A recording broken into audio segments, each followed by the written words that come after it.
जय हिंद दोस्तों।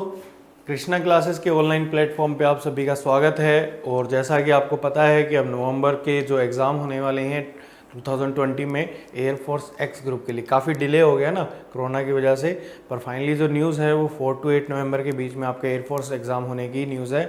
साथ में आपका जो ओपन रैलीज हो रही हैं डिफरेंट स्टेट्स में, जैसे हरियाणा में भी होगी अंबाला के अंदर, उसके रिगार्डिंग भी ये प्रैक्टिस सेट आपके बहुत काम आएंगे। दो चीज़ें चल रही हैं, एक आपका रैपिड रिवीजन कोर्स चल रहा है जहां पर हम हर चैप्टर को एक स्मॉल अमाउंट में जो इम्पोर्टेंट पॉइंट ऑफ व्यू से हमारे अच्छे क्वेश्चंस हैं वो हम डिस्कस कर रहे हैं। साथ साथ मैं प्रैक्टिस सेट लेकर के आ रहा हूं आप लोगों के साथ, तो इनको भी डिस्कस कर रहे हैं। ठीक है, तो आज आपका प्रैक्टिस सेट 4 होने वाला है।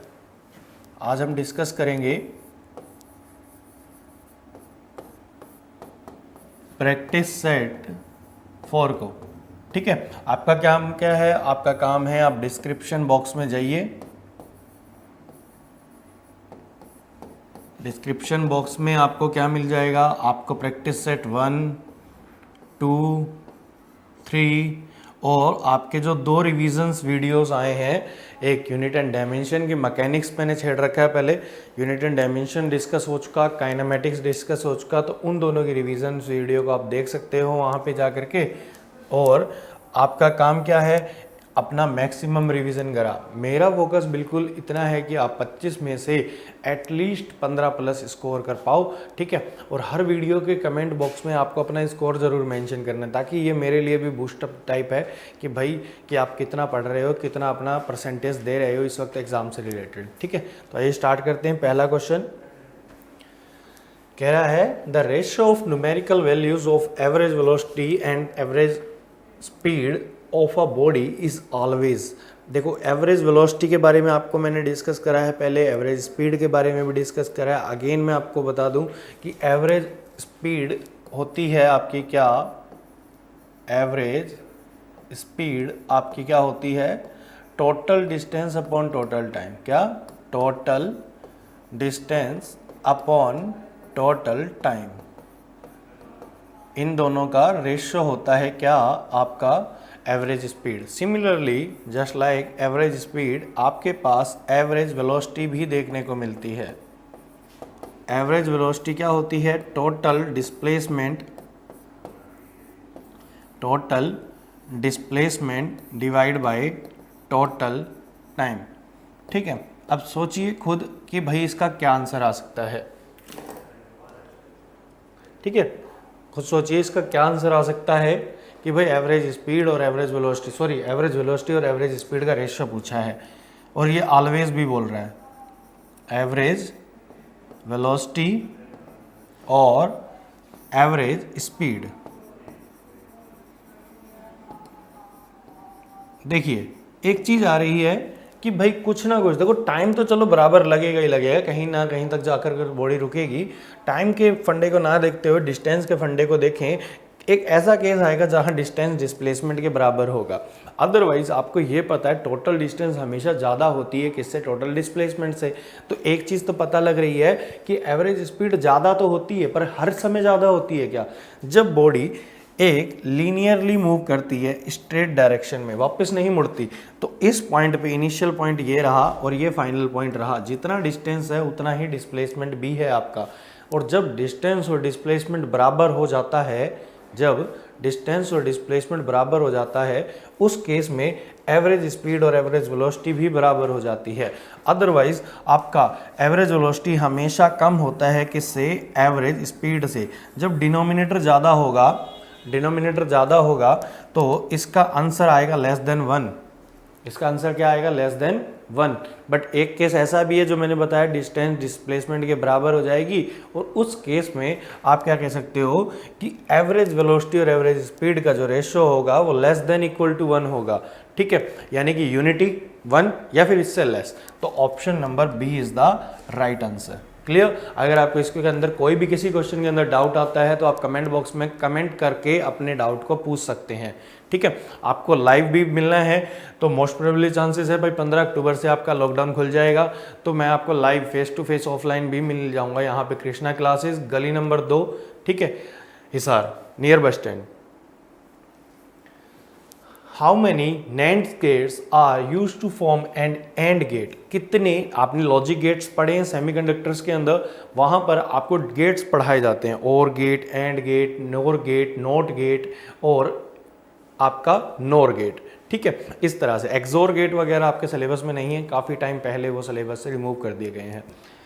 तो आपसे बोला कितने नैंड गेट का यूज़ करूं कि आपके पास एक एंड गेट है। दो क्वेश्चन बेहतरीन बनते हैं कि कितने नैंड गेट का यूज़ करें, कितने नैंड गेट का यूज़ करें कि एक और गेट आ जाए, ठीक है, या फिर कितने नैंड गेट का यूज़ करें कि कितने एक एंड गेट आ जाए। ठीक है, एक बेहतरीन क्वेश्चन है, देखते हैं, पहले इस क्वेश्चन को देखते हैं फिर ऊपर वाले क्वेश्चन को देखेंगे। भाई ये वाला गेट जो होता है इस तरह से, इनपुट अभी देना बाकी है, इस तरह के सिंबल्स के साथ जो आता है वो एंड गेट आता है, एक नैंड गेट, एक एंड गेट और एक नॉट गेट का कॉम्बिनेशन होता है। अच्छा, यहाँ पे आपने दो इनपुट दे दिए, एक इनपुट दिया ए, एक इनपुट दिया बी। ये अगर सिर्फ एंड होता तो ये कहता मैं ए डॉट बी भेजूंगा बाहर, ठीक है, बट ये तो नैंड है और यहाँ पर आपका आउटपुट आएगा ए डॉट बी का बार। अब इस बार का भी बार कर दूं, किसी भी चीज़ का बार मतलब जो उसको जो रकम आती है उसका बार क्या कर देता है, नॉट गेट उसको क्या कर देता है, उसका अपोजिट बना देता है, 1 को 0, 0 को 1। तो इसका अगर उल्टा कर दूं तो आपके पास आंसर आ जाएगा क्या, एंड गेट, क्योंकि एंड गेट की जो टेबल होती है वो ए डॉट बी होती है, ट्रुथ टेबल, बूलियन अलजेब्रा। तो मैंने यही इनपुट दिया किसमें, एक और नैंड गेट में, क्योंकि हमको नैंड गेट का ही यूज़ करना है। तो भाई यहाँ से भी यही इनपुट गया, यहाँ से भी यही इनपुट गया, आपको मिला क्या, ए डॉट बी का बार। बट ये नोट लगा हुआ है इसके बार, ये इसको क्या कर देगा, जो नया आएगा आपका ए हो जाएगा। और किसी भी चीज़, 0 का बार करा 1, 1 का बार करा 0, मतलब 0 का डबल बार करोगे तो सेम क्वांटिटी आ जाएगी। यहाँ पर ए डॉट बी का डबल बार हुआ तो आपको मिला क्या, ए डॉट बी, क्या मिला आपको, ए डॉट बी। क्लियर। तो यहाँ पर कितने नैंड गेट का यूज़ करा, एक और एक, दो। ठीक है, तो दो नैंड गेट का यूज़ करते हो तो आपके पास एक एंड गेट मिलता है। बट मेरा क्वेश्चन है आपके साथ कि भाई कितने नैंड गेट का यूज़ करूँ कि एक और गेट मिले। ठीक है, तो देखिए करके देखते हैं हम। ए,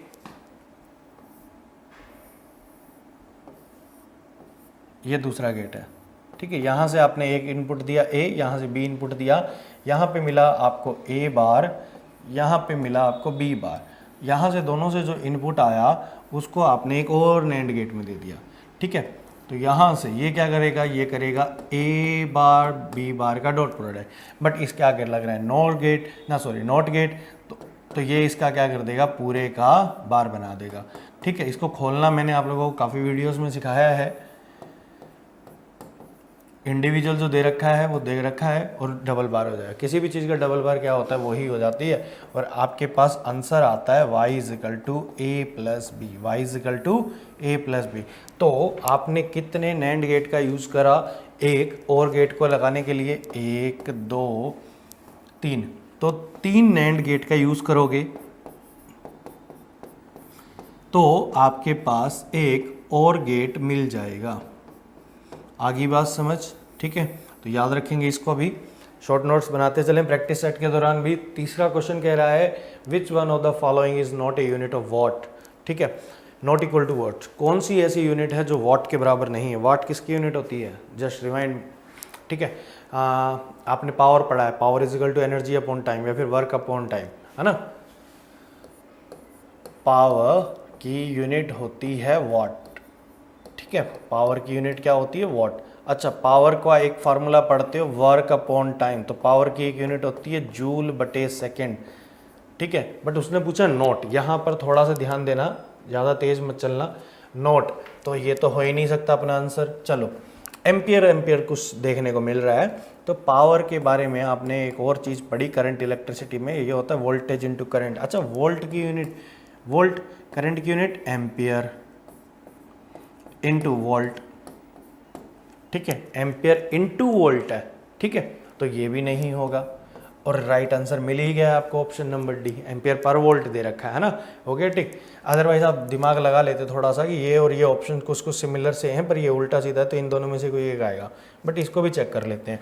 पावर का ही एक फार्मूला पढ़ते हो क्या, आई स्क्वायर आर, क्या आई स्क्वायर आर, और करंट को किस में नापते हो, एम्पियर में, तो एम्पियर का तो हो गया स्क्वायर और आर का क्या हो गया, ओम, तो एम्पियर स्क्वायर ओम, तो सी भी आपका सही ऑप्शन था पर उसने नोट पूछा तो ये गलत हो जाता, तो राइट आंसर क्या है आपका ऑप्शन नंबर डी।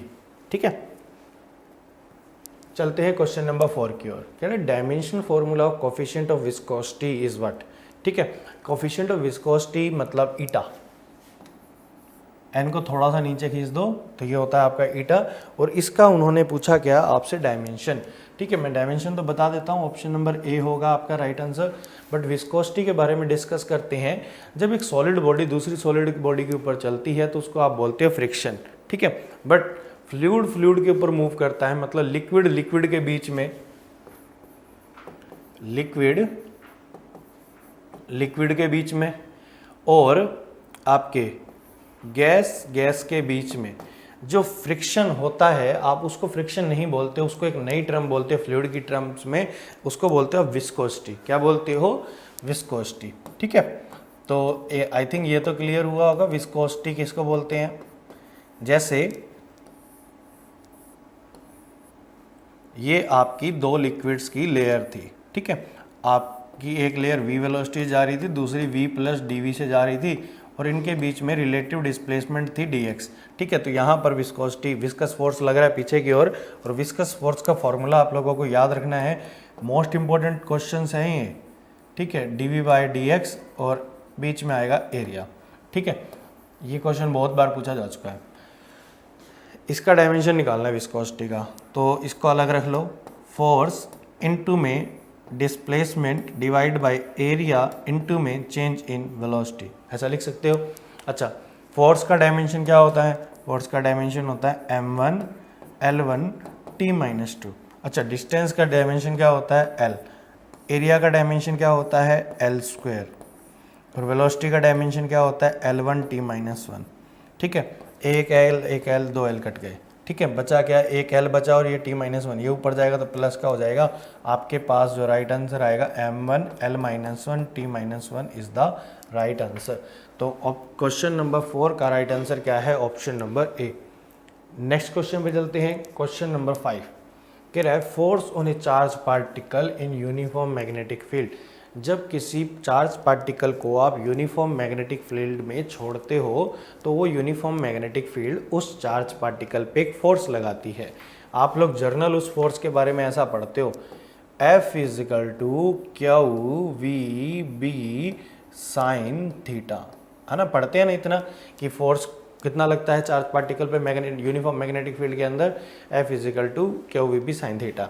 अब देखिए, आप लोगों ने क्रॉस प्रोडक्ट पढ़ा है वेक्टर्स का, क्रॉस प्रोडक्ट क्या कहता है, अगर दो वेक्टर A और B हैं उनका क्रॉस प्रोडक्ट होता है AB sin थीटा इंटू में n कैप तो चलो थर्ड वेक्टर की डायरेक्शन देता है, AB sin थीटा। यहाँ से देखो इनमें से वेक्टर क्वांटिटी कौन कौन सी है, वेलोसिटी और मैग्नेटिक फील्ड है वेक्टर क्वांटिटी, मतलब चार्ज को तो बाहर लो। अच्छा, ये रहा। अब कन्फ्यूज़न यहाँ पे तो मैक्सिमम ऑप्शन आपको दे ही रखे हैं इस तरह से कि आप लोग समझ सकते हो। कन्फ्यूज़न ये बनता है V क्रॉस B लिखें या B क्रॉस V लिखें, आंसर आता है V क्रॉस B। ठीक है, पहले तो V क्रॉस B सिलेक्ट करो, ये दोनों ही ऑप्शन नहीं है, इन दोनों में से एक राइट आंसर है। यहाँ देखिए चार्ज का वेक्टर में फॉर्म में दे रखा है तो ये गलत है, तो राइट आंसर क्या आता है, ऑप्शन नंबर सी। आप लिखेंगे मैग्नेटिक फोर्स जो उसके ऊपर लगता है वो क्या लगता है, Q = V cross B, Q = V cross B। इतना फोर्स लगता है जब एक चार्ज पार्टिकल को यूनिफॉर्म मैग्नेटिक फील्ड में प्लेस करते हो। मेरा क्वेश्चन है आप लोगों से, चेक करता हूँ आपकी थोड़ी नॉलेज। जब एक चार्ज पार्टिकल की जगह एक चार्ज कंडक्टर को जिसके अंदर करंट I फ्लो कर रहा है उसको मैग्नेटिक फील्ड में प्लेस करोगे, क्या उस पर फोर्स लगेगा या नहीं लगेगा, और अगर उस पर फोर्स लगेगा तो आखिर वो कितना फोर्स लगेगा, ये आपको चेक करना है अपनी बुक से। ठीक है, अदरवाइज आप कमेंट बॉक्स में कमेंट कर देना कि ये चीज़ हमको नहीं पता सर, दोबारा बताओ। नेक्स्ट क्वेश्चन नंबर 6 कह रहा है rocket works on the principle of, rocket उड़ता है, ठीक है, वो किसके प्रिंसिपल पे काम करता है। अच्छा, रॉकेट जो उड़ता है वहाँ पर लगता है क्या आपका law of conservation of linear momentum. किसके मोमेंटम पे काम करता है? Law of conservation of linear momentum. ठीक है, राइट आंसर यहाँ पे सी आएगा, पर एग्जैक्ट ही उसको देना चाहिए था एग्जामिनर को। कंजर्वेशन ऑफ लीनियर मोमेंटम पे काम करता है। ठीक है, law of conservation of linear momentum पे काम करता है क्या? आपका रॉकेट प्रोपल्शन या फिर रॉकेट का principle. What is sir, what is law of conservation of linear momentum? Law of conservation of linear momentum क्या होता है?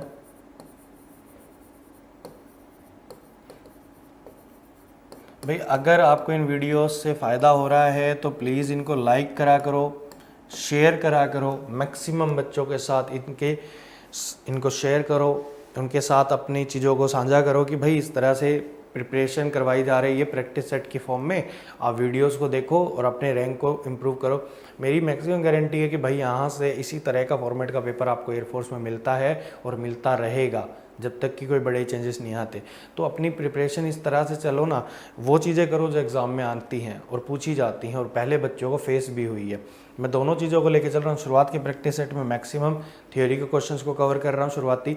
जैसे जैसे हम लास्ट में जाएंगे मैं पूरा जैसे एक मैकेनिक्स का प्रैक्टिस सेट लिया जिसमें सिर्फ न्यूमेरिकल डिस्कस करे, फ्लूइड मैकेनिक्स और वेव्स का प्रैक्टिस सेट लिया जिसमें सिर्फ न्यूमेरिकल डिस्कस करे। तो सारी चीज़ें लेकर के चलेंगे। Law of conservation of linear momentum के बारे में बात कर रहे थे। Law of conservation of linear momentum कहता है अगर बॉडी पर बाहरी बल एक्सटर्नल फोर्स कितना लग रहा है? 0 लग रहा है। और आपने पढ़ा है न्यूटन के सेकंड लॉ को, F=dp/dt होता है। अगर ये फोर्स 0 लग रहा है तो dp/dt क्या हो जाएगा? 0। dp/dt क्या हो जाएगा आपका? 0 हो जाएगा। मतलब बॉडी की मोमेंटम में कोई चेंज नहीं आ रहा। और मैथ के स्टूडेंट हो, आपसे बेहतर कौन जानता है अगर किसी भी चीज़ का डेरिवेटिव 0 आता है, फर्स्ट डेरिवेटिव, मतलब वो चीज़ क्या रहती है? कांस्टेंट रहती है। हाँ, कई बच्चों के मन में ये डाउट आ जाता है कि रॉकेट में तो सर न्यूटन्स का थर्ड लॉ लगता है भाई, पर नेट फोर्स 0 है। जितना आप एक्शन लगाते हो उतना ही रिएक्शन होता है ऊपर की ओर। ठीक है, तो यहाँ पर जो काम करता है वो होता है law of conservation of linear momentum. ठीक है, नेक्स्ट क्वेश्चन पे चलते हैं। Question number 7, the symbol of SI unit of inductance is capital H। देखो क्या शानदार क्वेश्चन है। कह रहा है द सिंबल, जो सिंबल है ना SI यूनिट ऑफ इंडक्टेंस का, वो कैपिटल H है। ये कैपिटल H किसको स्टैंड करता है? ठीक है, होम को, हैलोजन को, हर्ट्ज को, हेनरी को। हेनरी नाम के एक साइंटिस्ट थे जिन्होंने इंडक्टेंस के यूनिट को स्पेसिफाई करा था। ठीक है, वो सेल्फ इंडक्टेंस भी बोल देते हैं, म्यूचुअल इंडक्टेंस भी बोल देते हैं और सिर्फ इंडक्टेंस भी बोल देते हैं। तो यहाँ पे कैपिटल H जो है वो हेनरी को रिप्रेजेंट कर रहा है। आपसे एक क्वेश्चन मैं पूछता हूँ, हेनरी को एक्चुअल में जूल वगैरह के टर्म में लिखते हो तो क्या लिखोगे? तो आप लोग कह सकते हो कि आपको EMF का सर फार्मूला होता है ये, EMF होती है एक तरह की वोल्ट। तो वोल्ट, इसको इधर ले जाओ, वोल्ट सेकेंड पर एम्पियर, वोल्ट सेकेंड पर एम्पियर। ये भी सेल्फ इंडक्टेंस की एक यूनिट कंसीडर करी जा सकती है और क्वेश्चन आया भी है। नेक्स्ट क्वेश्चन पे चलते हैं।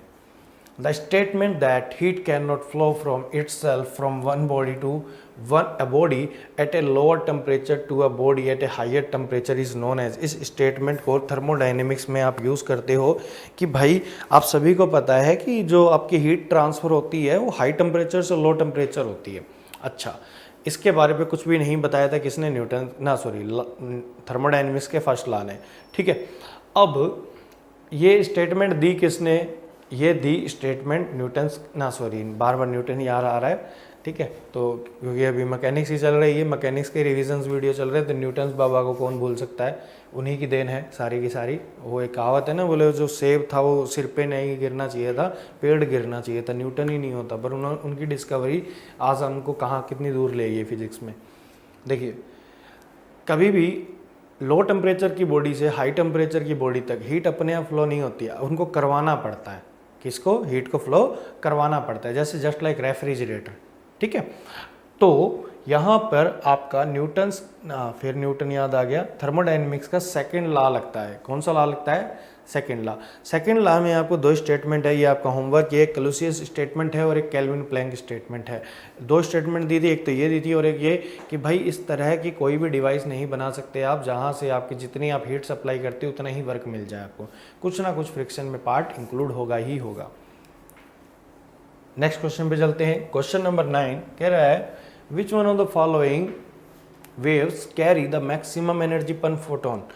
इनमें से कौन सी ऐसी वेव है जिसकी एनर्जी मैक्सिमम होती है पर फोटोन के हिसाब से, ठीक है। इनमें से कौन सी ऐसी वेव है जिसकी एनर्जी मैक्सिमम होती है, जिसकी फ्रीक्वेंसी सबसे ज़्यादा, उसकी एनर्जी भी सबसे ज़्यादा पर फोटोन। अच्छा, what is the energy of photon is equal to h nu, और वेव्स के pattern R M I V U X जी।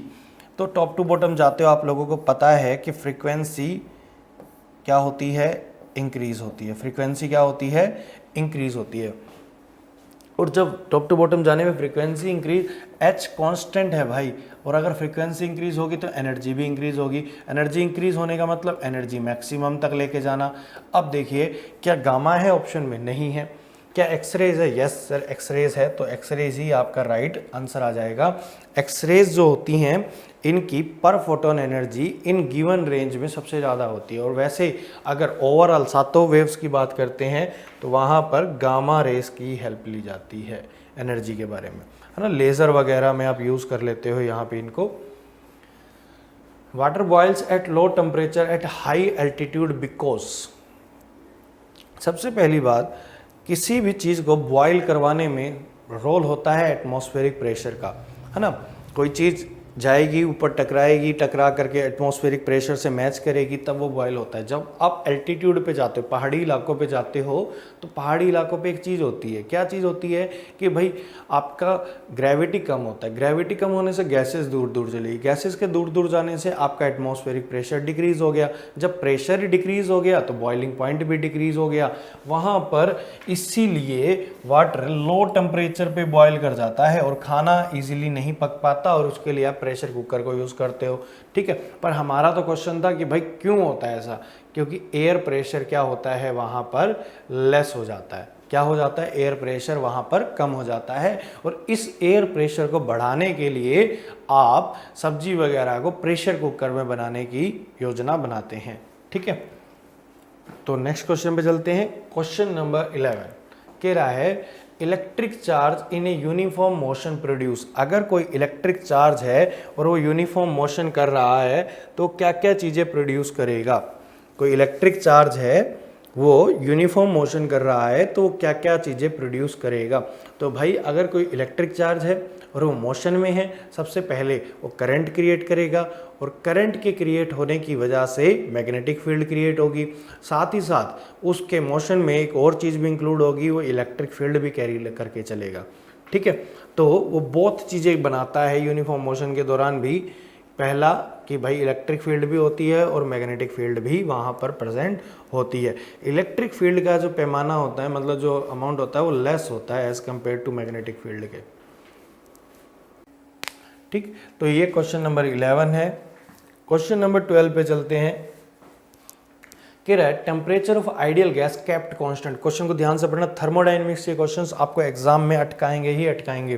देखो तो 3 से 4 चैप्टर बता रहा हूँ, अगर आपको अच्छा स्कोर करना है तो उनको पक्का करके जाना।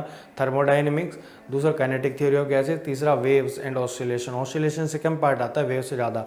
कोई भी एयरफोर्स का, नेवी का पेपर उठा के देख लो, अगर इन 3 चैप्टर में से क्वेश्चंस नहीं आए तो मेरे को बताना, ठीक है। और जब जब क्वेश्चन आते हैं उसका मन होता है ना एग्जामिनर का, ठोक करके क्वेश्चन देता है, दबा करके क्वेश्चन देता है, 5-5 क्वेश्चन दे देता है इन चैप्टर्स में से। मतलब 3 चैप्टर कितने इंपॉर्टेंट है आप लोगों के लिए। कह रहा है temperature of an ideal gas kept constant. आपने टेम्परेचर क्या रखा है, एक आइडियल गैस का कांस्टेंट रखा है, ठीक है। एज इट एक्सपेंड, जब वो एक्सपेंड कर रही थी टेम्परेचर कांस्टेंट है। टेम्परेचर कांस्टेंट मतलब प्रोसेस आइसोथर्मल है। एक बात तो ये क्लियर हो गई, जो प्रोसेस पे काम कर रही है वो गैस, वो कैसा प्रोसेस है, आइसोथर्मल प्रोसेस है। चलो आगे चलते हैं। The gas does expend external work, यहाँ पे एक्सटर्नल आएगा, does expend external work during this process the internal energy. जब टेम्परेचर कांस्टेंट है, याद करो थोड़ा सा बैक में जा करके, मैंने 1-2 वीडियोस में बताया भी है आई थिंक आपको। जो इंटरनल एनर्जी होती है वो kinetic energy plus potential energy का फंक्शन होती है। अच्छा, पोटेंशियल एनर्जी आइडियल गैस की जीरो होती है, तो internal energy is all about the kinetic energy, kinetic energy is all about the temperature. ठीक है, काइनेटिक एनर्जी टेम्परेचर पर डिपेंड करती है। जब टेम्परेचर ही कांस्टेंट लेके चल रहे हो तो इंटरनल एनर्जी भी क्या लेके चलोगे, कांस्टेंट ही लेकर के चलनी पड़ेगी, क्योंकि टेम्परेचर नहीं बढ़ रहा तो काइनेटिक एनर्जी नहीं बढ़ रही, और काइनेटिक एनर्जी नहीं बढ़ रही तो इंटरनल एनर्जी भी कांस्टेंट है। तो आंसर क्या आएगा, रिमेन्स कांस्टेंट। एक बेहद इंपॉर्टेंट क्वेश्चन है मेरी तरफ से। नेक्स्ट क्वेश्चन पे कह रहा है the colour of light depends on, ये कंफ्यूजिंग क्वेश्चन है, क्या एम्पलीट्यूड पे डिपेंड करता है, फ्रीक्वेंसी पे डिपेंड करता है, वेवलेंथ पे या वेलोसिटी पे। ठीक है, सोचो एक बार कि क्या राइट आंसर हो सकता है आपका। आपको प्रीवियस वीडियो में मैंने बताया है, एक वीडियो में, कि भाई जो विजिबल कलर होता है, विजिबल लाइट की रेंज होती है वो 400 नैनोमीटर से 750 नैनोमीटर होती है। मैंने वहाँ पे फ्रीक्वेंसी वर्ड यूज़ नहीं करा था, वेवलेंथ यूज़ करा था, क्योंकि फ्रीक्वेंसी का ऑर्डर के हिसाब से आप चलते हो तो आपको कैलकुलेट करने में दिक्कत होती है। तो लाइट का जो कलर होता है ना, वो वेवलेंथ डिसाइड करती है एज़ कम्पेयर टू फ्रीक्वेंसी के। ठीक है, चीज़ों का रोल तो दोनों है, बट आप वेवलेंथ की टर्म्स को ज़्यादा यूज़ करते हो। और आपको पता होना चाहिए कलर पैटर्न में 400 नैनोमीटर से विजिबल चालू होता है और रेड पे ख़त्म होता है, 750 790 इस तरह से नैनोमीटर में आपको दिया होता है। अलग अलग बुक्स में अलग अलग डाटा है। ठीक, तो वेवलेंथ राइट आंसर आएगा यहाँ पे इसका। अच्छा, क्वेश्चन नंबर 14 क्या है, विच वन ऑफ द, ये मैं बता दूँ आपको कि नेवी 2020 का क्वेश्चन है। नेवी का जो 2020 का एग्ज़ाम हुआ था उसमें सेम ऐसा क्वेश्चन था, कुछ थोड़ा सा चेंज था, बस हल्का सा। कह रहा है which one of the following is not use to reduce the friction, इनमें से कौन सी ऐसी चीज़ है जो फ्रिक्शन को घटाने का काम नहीं करती, मतलब बढ़ाने का काम कर रही होगी या फिर रिमेन्स कांस्टेंट। अच्छा, ऑयल होता है, ऑयल फ्रिक्शन को क्या करता है, ऑयल फ्रिक्शन को रिड्यूस करता है, तो ये तो हमारा है ही नहीं क्योंकि नोट पूछा है। बाल बेरिंग भी फ्रिक्शन को रिड्यूस करने के काम आते हैं, इसीलिए डालते हो। ग्रेफाइट भी एक तरह का लुब्रिकेंट होता है, इसको भी आप फ्रिक्शन को रिड्यूस करने के काम लेते हो। सैंड, अगर आप किसी दो मूविंग चीज़ के बीच में सैंड डाल दोगे तो ये वहाँ पर फ्रिक्शन को बढ़ा देगी। क्या हो देगी, फ्रिक्शन को बढ़ा देगी, तो इसलिए हमारा राइट आंसर क्या था, सैंड था। नेक्स्ट क्वेश्चन पे चलते हैं। अगेन एक अच्छा सा क्वेश्चन, काफ़ी बार डिस्कस भी हो चुके हैं इस तरह के क्वेश्चन। कह रहा है if the momentum of a body is increased n times, देखो मोमेंटम इंक्रीज हो गई n टाइम, पहले मोमेंटम p थी, बाद में मोमेंटम हो गई np, n टाइम्स करनी है ना तो np कर दी। अच्छा, कह रहे the kinetic energy increases, kinetic energy पे क्या असर पड़ा होगा। शुरुआत में काइनेटिक एनर्जी में मान लेता हूँ E, बाद में काइनेटिक एनर्जी में मान लेता हूँ E डैश। ठीक है, सबसे पहले मोमेंटम और काइनेटिक एनर्जी के बारे में एक रिलेशन पता होना चाहिए हमको। Kinetic energy is equal to क्या होती है, p²/2m, है ना। 2m के बारे में डिस्कस नहीं करा तो छोड़ो इसको। अच्छा, अब रेशियो में ले लो, E/E dash, E/E dash equal to P initial, P था, P फाइनल, p², ये हो जाएगा n², p² से p² कैंसिल आउट, जो आपकी फाइनल काइनेटिक एनर्जी है वो n² टाइम्स हो गई इनिशियल के। तो आपको शायद आंसर पता लग गया होगा, right answer is the option number D. ठीक है, आपको ये पता होना चाहिए कि भाई काइनेटिक एनर्जी और लीनियर मोमेंटम में रिलेशन क्या होता है। Kinetic energy is equal to p²/2m होती है। आपने क्या करा, initial kinetic linear momentum p मान लिया, n टाइम्स होने की वजह से फाइनल लीनियर मोमेंटम np हो गया। इनिशियल आपने काइनेटिक एनर्जी को क्या मान लिया था, आपने मान लिया काइनेटिक एनर्जी को E, और फाइनल काइनेटिक एनर्जी को आपने क्या मान लिया, E डैश। ठीक है, जब भी इस तरह क्वेश्चन मिलते हैं आप रेशियो में लेकर के चलो, तो रेशियो जब सोल्व करा तो आप लोगों के आगे आंसर है n² टाइम्स ऑफ E। ठीक है, क्वेश्चन नंबर 16 कह रहे length of wire increase then its resistance becomes, एक वायर की लेंथ इंक्रीज कर दी, जब कुछ ना बोले तो आप ये मान के चलना कि भाई वो कंडक्टर की ही बात कर रहा है। अब कंडक्टर की जो रेजिस्टेंस का फार्मूला होता है वो सभी लोग अच्छे से परिचित हैं इससे, ρl/a होता है, ρl/a। आपने क्या करा, लाइट्स, इफ लाइट नहीं है, लेंथ है ये, है ना, मेरे को पढ़ा हुआ था क्वेश्चन, टाइपिंग एरर है हल्का सा। लेंथ है, अगर लेंथ बड़ी है तो भाई रजिस्टिविटी पे तो कोई असर नहीं पड़ेगा, एरिया घटेगा और रेजिस्टेंस क्या होगी, बढ़ेगी। तो रेजिस्टेंस में क्या आ जाएगा, इंक्रीमेंट आ जाएगा, तो रेजिस्टेंस बढ़ जाएगी। और करंट क्या हो जाएगा, करंट डिक्रीज हो जाएगा। कंडक्टिविटी भी क्या हो जाएगी, डिक्रीज, और कंडक्टेंस भी क्या हो जाएगा, डिक्रीज। ठीक है, ये फिनोमिनन यहाँ पे देखने को मिल सकते हैं। क्वेश्चन नंबर 17 कह रहा है waves that can not be polarized. हाँ, ये क्वेश्चन एक अच्छा क्वेश्चन है। पोलराइजेशन क्या होता है, पोलराइजेशन एक फिनोमिना होता है जहाँ पर आप लाइट का जो अनवांटेड वाइब्रेशंस होते हैं उसको ख़त्म कर देते हो। ठीक है, अब भाई पोलराइजेशन होती कैसी है, जैसे दो विंडोज़ हैं, ये एक एनालाइज़र एक पोलराइज़र है, इसमें से वेव यूँ जा रही है, ये वाली वेव जा रही है। ठीक है, इलेक्ट्रोमैग्नेटिक ऐसे ऐसे ऐसे ऐसे। ठीक है, तो एक पार्ट को ब्लॉक कर देगा, देखो ऐसे वाली चली जाएगी, इसमें से ऐसे वाला ब्लॉक हो जाएगा। मतलब वेव का मोशन दो तरह से होना चाहिए। तो सबसे पहली बात, लाइट वेव्स, इलेक्ट्रोमैग्नेटिक वेव्स और ट्रांसवर्स वेव, ये तीनों की तीनों क्रस्ट ट्रफ में चलती है। और जब क्रस्ट ट्रफ में चलती है तो इनके एक पार्ट को तो वो क्या कर देता है, ब्लॉक कर देता है, और दूसरे पार्ट को जाने देता है। और लॉन्गिट्यूडनल वेव चलती ऐसे है, ठीक है, इस तरह से चलती ही रहती है। तो लॉन्गिट्यूडनल वेव्स जो होती हैं इनका ये पोलराइजेशन कर ही नहीं पाता। ठीक है, क्योंकि सारी की सारी वेव ही ऐसे चल रही है, सीधे निकल गई इसमें से। ठीक है, तो पोलराइज करेगा किसको, तो पोलराइजेशन होगा ही नहीं। तो इस वेव का राइट आंसर, इस क्वेश्चन का राइट आंसर क्या है, लॉन्गिट्यूडनल वेव्स को आप पोलराइज नहीं कर सकते। नेक्स्ट क्वेश्चन पे चलते हैं।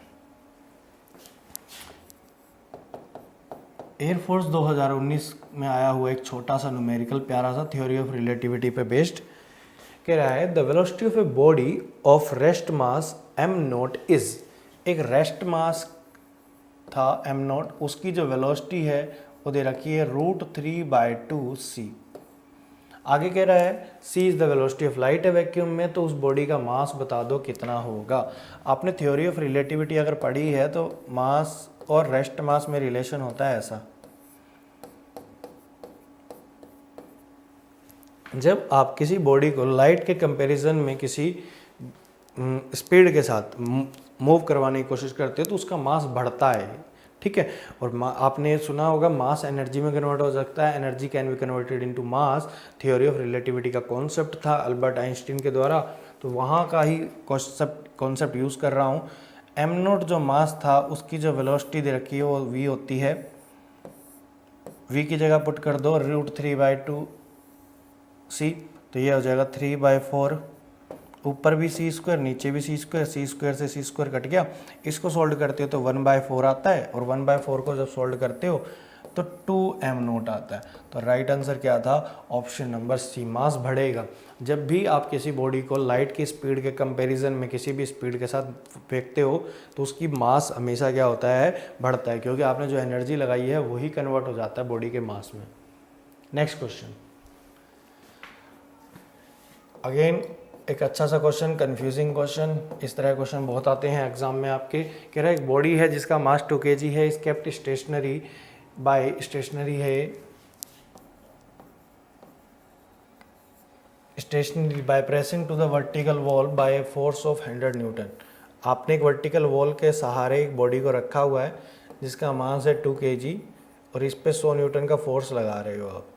ठीक है, ऐसे रोका हुआ है। तो एक बात याद देखो, यहाँ पे mg नीचे की ओर लग रहा होगा, mg तो यहाँ लग रहा होगा, सॉरी, और mg को बैलेंस कर रहा होगा कौन, ऊपर की ओर फ्रिक्शन। ठीक है, ये तो डायग्राम हो गया, ये एक्शन इधर है तो रिएक्शन इधर हो गया। अच्छा, आगे पढ़िए, कह रहे the coefficient of friction between the wall and the body, wall और बॉडी के बीच में जो कोफिशिएंट ऑफ फ्रिक्शन है वो 0.3 है। Then the frictional force is equal to, अगर कोफिशिएंट ऑफ फ्रिक्शन है 0.3 तो आपको फ्रिक्शन बताना है। बच्चा कंफ्यूज हो जाएगा क्योंकि भाई उसने म्यू क्यों दिया। ठीक है, वैसे ही कंफ्यूज करने के लिए सिंपल सा देखो, फ्रिक्शन किसके बराबर है, mg के बराबर, mg ही कैलकुलेट कर लो बस। m कितना 2, g कितना 10, आंसर आया 20। क्या ऑप्शन में है, यस सर ऑप्शन में है, option number B is the right answer. Clear, simple सा क्वेश्चन था। नेक्स्ट क्वेश्चन में चलते हैं, क्वेश्चन नंबर 20 कह रहा है particle acted upon a force constant magnitude, जो फोर्स लग रहा है वो कांस्टेंट मैग्नीट्यूड का, which is always perpendicular to the velocity, और जो फोर्स लग रहा है वो हमेशा परपेंडिकुलर है वेलोसिटी के। The motion of the particle takes place in a plane, जो पार्टिकल का मोशन है वो एक प्लेन में लाई कर रहा है, द इट फेलो। ठीक है, इस पे जो चीज़ें हो सकती हैं वो देखो, पढ़िए क्वेश्चन को आप भी आराम से, थोड़ा सा लंबा क्वेश्चन है। पहला ऑप्शन कह रहा है द स्पीड, फर्स्ट ऑप्शन क्या कह रहा है आपका, the speed of the particle is constant. Second option कह रहा है the acceleration of the particle is constant. Third option कह रहा है the motion is that of projectile. और फोर्थ ऑप्शन कह रहा है the velocity of particle is constant. भाई ऐसा कब हो रहा होगा, ऐसा जाहिर सी बात है वो सर्कुलर पाथ में घूम रहा होगा, और जब सर्कुलर पाथ में बॉडी घूमती है तो ना तो वेलोसिटी कांस्टेंट रहती है डायरेक्शन में, ना एक्सेलरेशन कांस्टेंट रहता है। हमको ओवरऑल पूरा फिनोमिना देखना है, तो हम इस केस में सिर्फ ये कह सकते हैं the speed of particle is constant. Option number A is the right answer. बच्चा कहाँ मरेगा, यहाँ पे मरेगा, वो कहेगा फोर्स कांस्टेंट है ना तो एक्सेलरेशन भी कांस्टेंट है। बेटा बट डायरेक्शन तो बदल रही है, डायरेक्शन बदल रही है और प्रोजेक्टाइल नहीं है वो। ठीक है, क्वेश्चन नंबर 21 कहता है range and height of a projectile are equal. Horizontal range और एक प्रोजेक्टाइल की मैक्सिमम हाइट क्या है, कांस्टेंट है। अच्छा, मैक्सिमम हाइट होती है u square sine square theta by 2g। जिन्होंने अभी तक काइनेमेटिक्स की रिवीजन वीडियो नहीं देखी वो जा करके देखो, वहाँ पे मैंने बताया है। और रेंज कितनी होती है आपके पास, रेंज होती है u square sine 2 theta by g. अच्छा, जो बोला था इतना तो लिख दिया। The angle of projectile with the horizontal, theta पूछा है आपसे, यू स्क्वायर से यू स्क्वायर उड़ा, जी से जी उड़ा, साइन स्क्वायर को तो साइन स्क्वायर ही रखा, बटे में 2, साइन 2 थीटा को क्या लिख सकते हो, 2 साइन थीटा इंटू में कोस थीटा।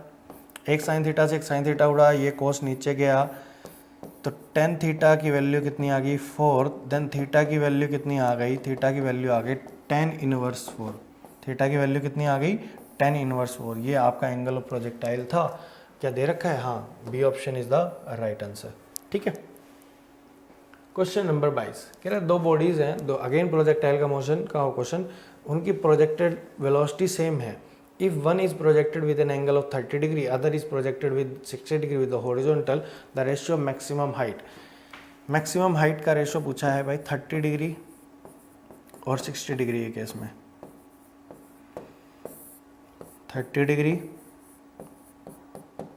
और 60 डिग्री के केस में प्रोजेक्टाइल का रेशियो।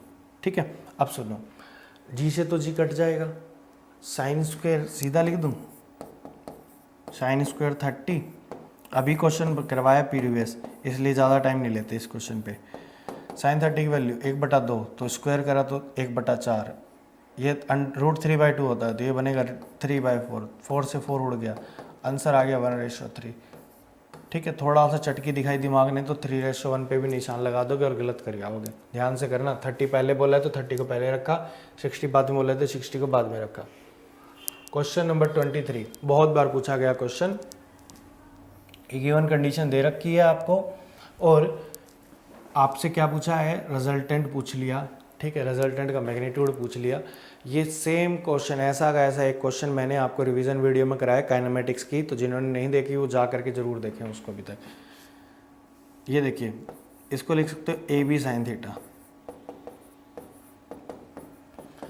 डॉट प्रोडक्ट को खोला तो आया A B cos theta, A B से ए बी उड़ गया, साइन के नीचे चला गया कोस, तो बना टेन थीटा। टेन थीटा की वैल्यू √3। ठीक है, थीटा की वैल्यू कितनी 60 डिग्री। ये क्या है, रिजल्टेंट पूछ रहा है। रिजल्टेंट कितना, √a² + b² + 2ab cos theta. ठीक है, cos थीटा कितना 60 डिग्री, cos 60 की वैल्यू 1/2 कट जाएगा, क्या बचेगा आपके पास, √a² + b² + ab।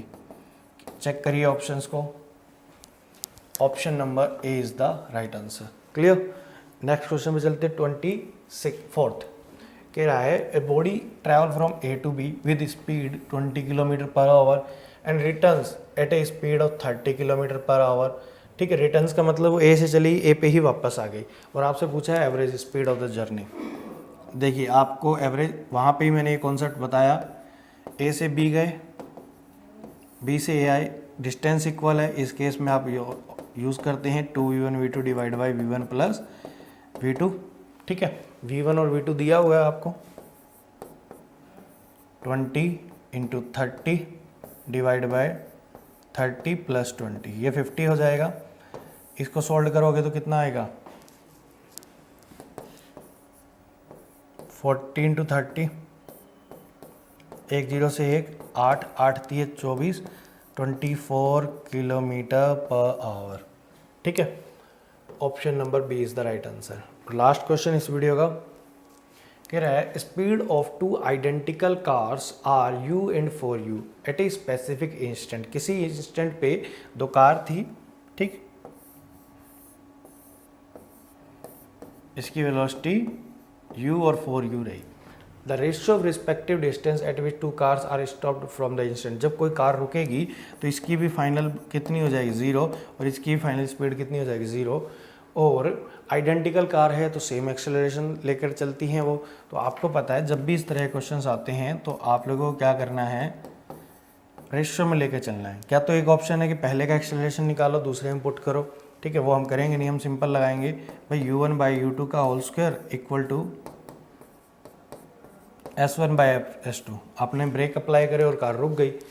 ये कितना था u और ये है फॉर u, स्क्वायर करा s1 बाई s2 आ जाएगा आपके पास, u से u कट गया 1:16, 1:16।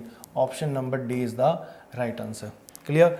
तो ये था फ्रेंड आपका प्रैक्टिस सेट नंबर 4। इससे पहले आपके 3 प्रैक्टिस सेट अपलोड हो चुके हैं, 2 रिविजन्स वीडियो हुई है मैकेनिक्स में। First one is the unit and dimension and the second one is kinematics. ठीक है, तो आपका सिंपल सा एक फोकस रखना चाहिए एक चीज़ पे कि आपको नवंबर वाले एग्ज़ाम की तैयारी करनी है। और अगर आपको कोई भी डाउट आता है तो आप ऑफलाइन मेरे से मिल सकते हैं कृष्णा क्लासेस गली नंबर 2 हिसार में। ठीक है, तो इस तरह के नेक्स्ट प्रैक्टिस सेट हम डिस्कस करेंगे, साथ साथ आपका पैरेलल में चल रहा है रिवीजन्स। दोनों चीज़ों को देखिए, अगर आपको वीडियो समझ आ रही हैं, अच्छी लग रही हैं तो भाई उनको अप्रिशिएट करें कमेंट बॉक्स में कमेंट करके। ठीक है, और साथ ही साथ इनके लिंक्स को आगे बढ़ाते रहिए, लाइक्स करें, अपने स्कोर को बताइए और जो डाउट आता है उसको भी कमेंट बॉक्स में बताइए। ठीक है, मिलते हैं नेक्स्ट वीडियो में, तब तक के